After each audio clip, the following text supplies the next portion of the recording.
اللہ کریم نے انسان کو پیدا فرما کر اسے عزت و تکریم کا لباس عطا فرمایا۔ شیطان کو اپنی بارگاہ سے دھدکار دیا تو اس وقت شیطان نے اس بات کا اظہار کیا کہ جب تک انسان کے جسم میں روح موجود ہے، جب تک انسان سانس لے رہا ہے، میں آگے سے پیچھے سے دائیں سے بائیں سے آ کر اس کو گناہ کی طرف اکساتا رہوں گا۔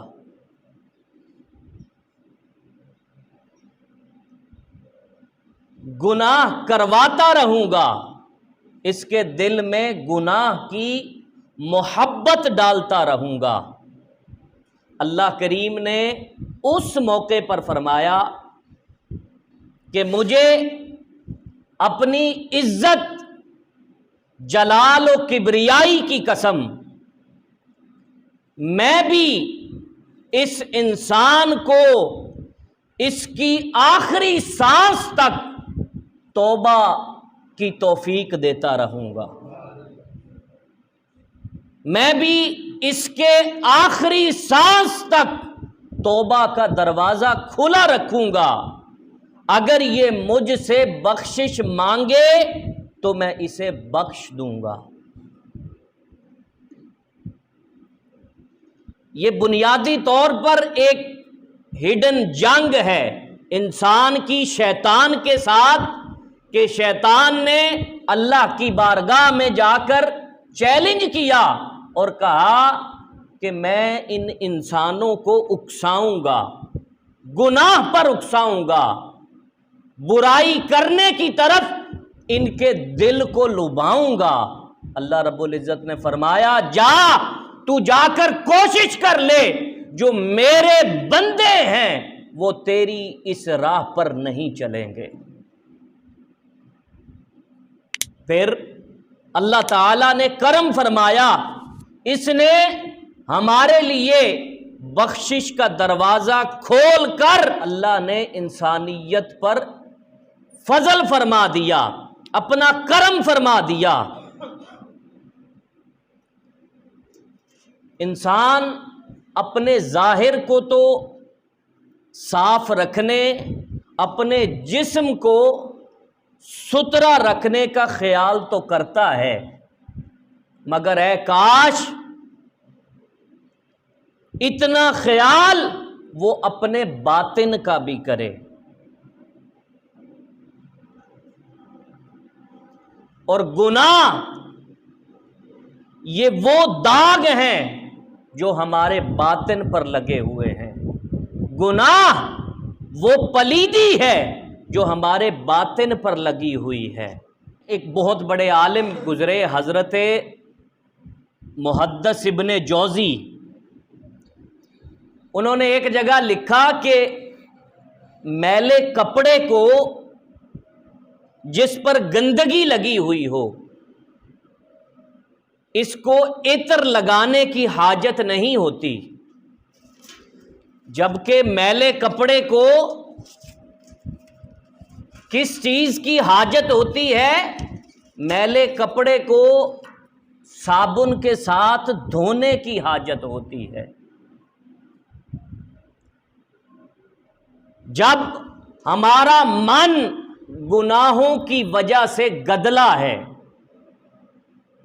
جب ہمارا دل، ہماری روح گناہوں کی وجہ سے گندی ہو چکی ہے، اب چاہیے یہ کہ پہلے ان گناہوں کی پلیدی کو صاف کیا جائے، پہلے ان گناہوں کی پلیدی کو باہر نکال پھینکا جائے، وگرنہ جس کے من کے اندر گناہ کی پلیدی ہو، اور وہ باہر سے 100 وظیفے کرتا پھرے، ان وظیفوں کی مثال ایسی ہی ہوگی کہ جیسے کسی گندگی کے ڈھیر پر سفید چادر بچھا کر عطر لگا دیا جائے۔ اس کی مثال یہ ہے کہ اگر کنویں کے اندر مردار گر کر مر جائے تو آپ جتنے مرضی ڈول پانی کے نکال کر بہاتے رہیں وہ کنواں پاک نہیں ہوگا۔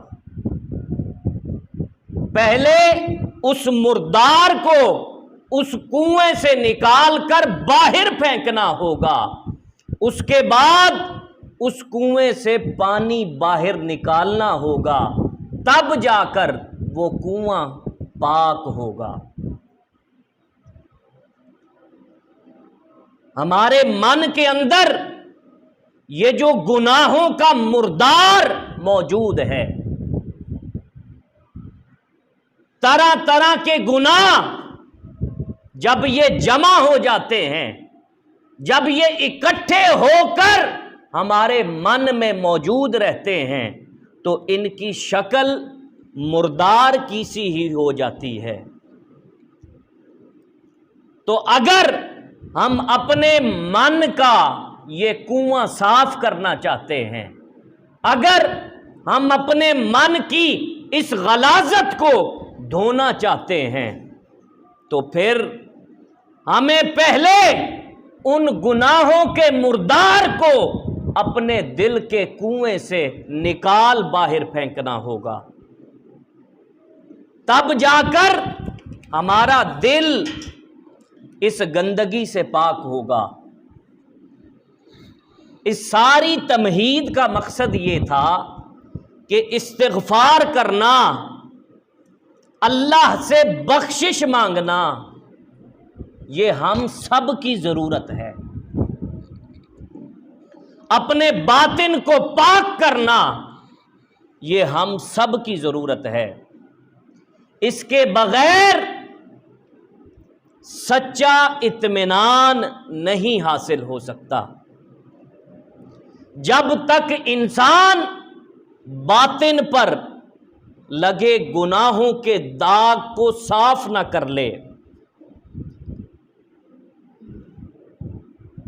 تب تک انسان وسوسوں میں مبتلا رہتا ہے۔ سستی اور کاہلی انسان کے جسم پر چھائی رہتی ہے، اور سچی خوشی اور سچا اطمینان میسر نہیں آتا۔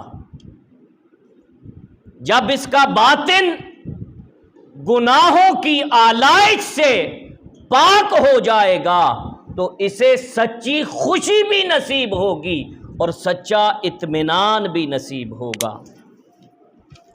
آج جس دور میں آپ اور میں زندگی گزار رہے ہیں، آج ہم نے لباس کو اپنی ضرورت سمجھا، آج ہم نے مکان کو اپنی ضرورت سمجھ لیا ہے، آج ہم نے کھانے پینے کو، اچھی سواری کو اپنی ضرورت سمجھ لیا ہے۔ اے کاش ہم بخشش حاصل کرنے کو، مغفرت حاصل کرنے کو بھی اپنی ضرورت سمجھیں۔ یہ ہماری اصل ضرورت